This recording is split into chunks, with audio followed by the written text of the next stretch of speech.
Few moments in economic history capture the tension between law and market forces more vividly than the Edict on Maximum Prices issued by the Roman Emperor Diocletian in 301 CE.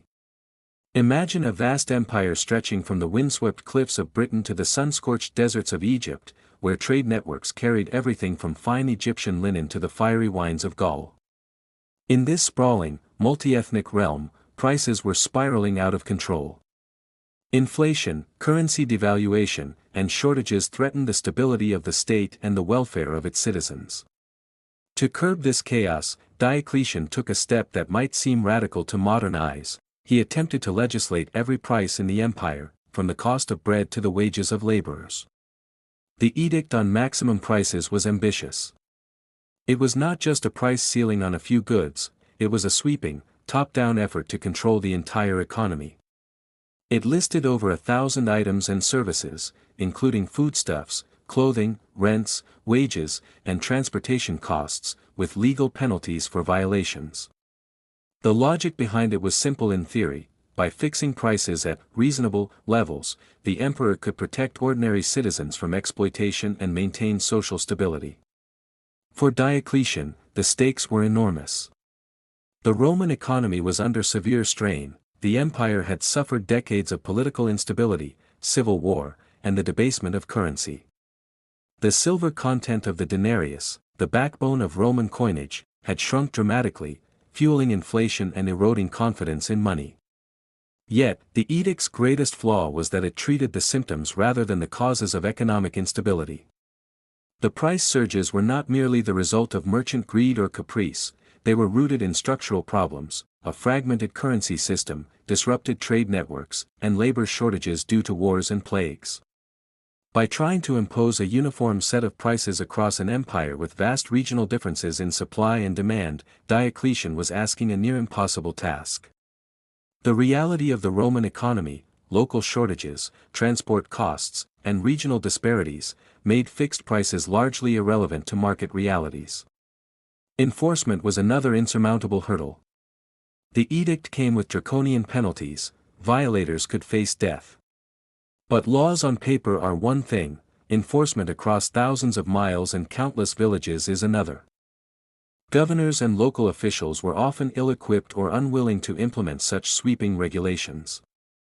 Traders found ways around the law, goods disappeared from official markets, bartering increased, and black markets thrived. In many cases, prices on the black market were higher than the edict allowed, reflecting the true scarcity of goods rather than defiance of imperial authority. In practice, the law created distortions rather than solutions. One particularly revealing aspect of the edict is its treatment of wages. Diocletian sought to set maximum wages for a variety of professions, from teachers and doctors to bakers and artisans.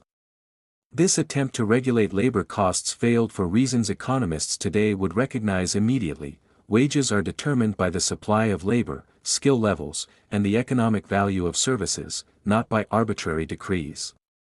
When maximum wages fell below the levels necessary to attract skilled labor, services became scarce or vanished altogether.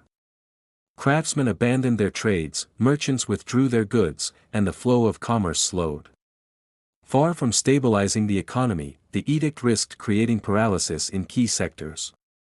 Despite its failures, the edict tells us much about the priorities and anxieties of the late Roman Empire. Diocletian was trying to address a social crisis: inflation was hitting the poor hardest, and urban unrest could escalate into rebellion. By legislating prices, he sought not only economic stability but political legitimacy, projecting the image of an emperor as a protector of the people.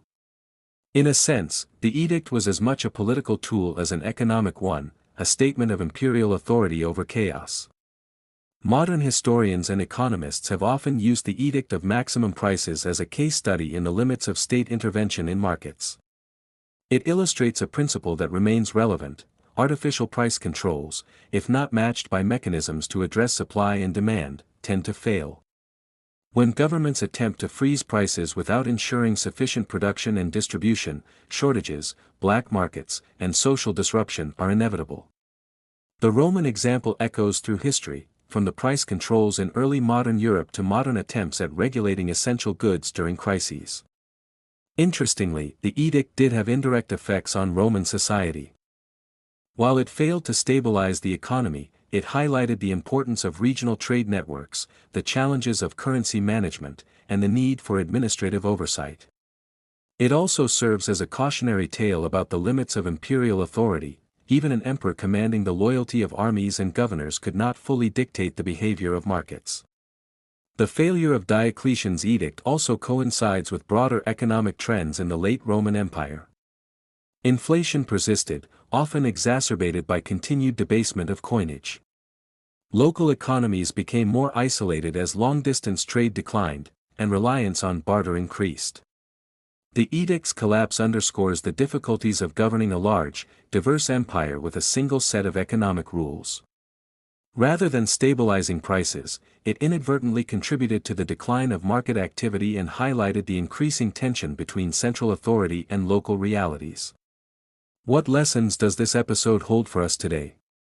While we often think of price controls as a modern phenomenon, the Roman experience shows their enduring pitfalls. Artificially setting prices without addressing structural economic challenges tends to produce unintended consequences. Scarcity, illegal markets, and declining incentives for production are common results. Successful interventions require not just decrees but mechanisms to ensure adequate supply, enforcement capacity, and adaptability to regional differences, lessons that policymakers centuries later would still need to learn. In conclusion, the Edict of Diocletian on maximum prices is a vivid historical illustration of the perils of top-down economic control. It was motivated by legitimate concerns, rising prices, social unrest, and the protection of ordinary citizens, but it failed because it ignored the underlying economic forces of supply, demand, and incentives. Enforcement was impractical, regional differences were ignored, and the law created more distortions than it prevented. Nevertheless, the edict remains a fascinating window into the late Roman world, an empire struggling to maintain order, an emperor seeking to assert control, and a society navigating the complex dynamics of market forces, scarcity, and governance. It serves as a powerful reminder that while law can influence economic behavior, it cannot replace the fundamental dynamics of production, trade, and human incentives.